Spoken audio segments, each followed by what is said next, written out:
Hello दोस्तों, नमस्कार। मैं आज आप लोगों को आईटीआर से संबंधित कुछ जानकारियाँ दूंगा कि आईटीआर लगाना कब कब ज़रूरी हो जाता है। As per income tax assessment year 2025-26 का अब आईटीआर लगने वाला है, जो कि 31 जुलाई तक विदाउट पेनल्टी का लगेगा। उसके बाद विथ फाइन आपका आईटीआर लगेगा। तो मैं बता दूं कि कौन से केसेस हैं जहां कि आपको आईटीआर लगाना आवश्यक हो जाता है। जिसमें नंबर 1 में है कि अगर बेसिक एग्जाम्पशन लिमिट से ज़्यादा अगर आपका इनकम हो जाता है तो आपको इनकम टैक्स रिटर्न लगाना आवश्यक हो जाता है। Basic exemption limit old tax regime में 2,50,000 है और न्यू टैक्स रिजीम में ये 3 लाख है। 3 लाख से अगर ज़्यादा इनकम है आपका ईयरली तो आपको आईटीआर लगाना आवश्यक हो जाता है। नेक्स्ट है कि अगर आपका कोई फॉरेन ट्रांजैक्शन होता है तो उस केस में भी आपको आईटीआर लगाना आवश्यक हो जाता है।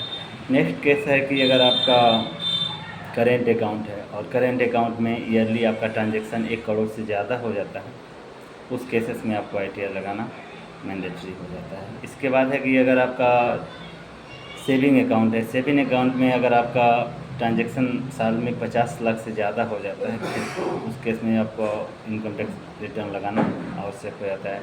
उसके बाद है अगर आपका फॉरेन ट्रेवल एक्सपेंस जो कि 1 लाख से ज़्यादा हो जाता है, अगर ये उस केस में आईटीआर लगाना आवश्यक हो जाता है।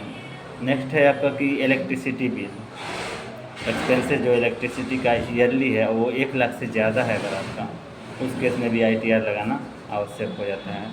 उसके बाद है कि अगर आपका बिजनेस टर्नओवर 60 लाख से ज़्यादा है ईयरली तो फिर आपको आईटीआर लगाना मैंडेटरी हो जाता है।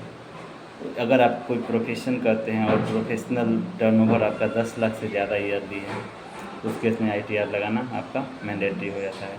इसके बाद अगर आपका TCS tax collected at source अगर कोई है जो डिडक्ट होता है तो उस केस में अगर 25,000 से ज़्यादा का है तो उस केस में भी आईटीआर लगाना आवश्यक हो जाता है।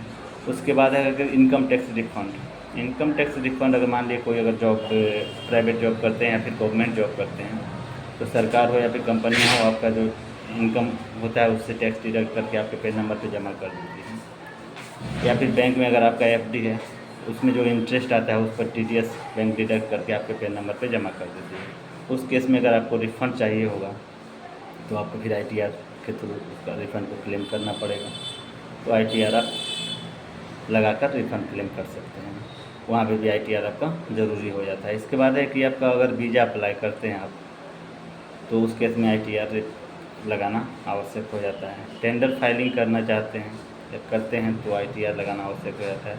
इसके बाद अगर आप बैंक जाते हैं, बैंक लोन लेने के लिए, तो बैंक आपसे 1 साल 2 साल 3 साल के लिए का आईटीआर डिमांड करती है, उस केस में भी आईटीआर लगाना आवश्यक हो जाता है।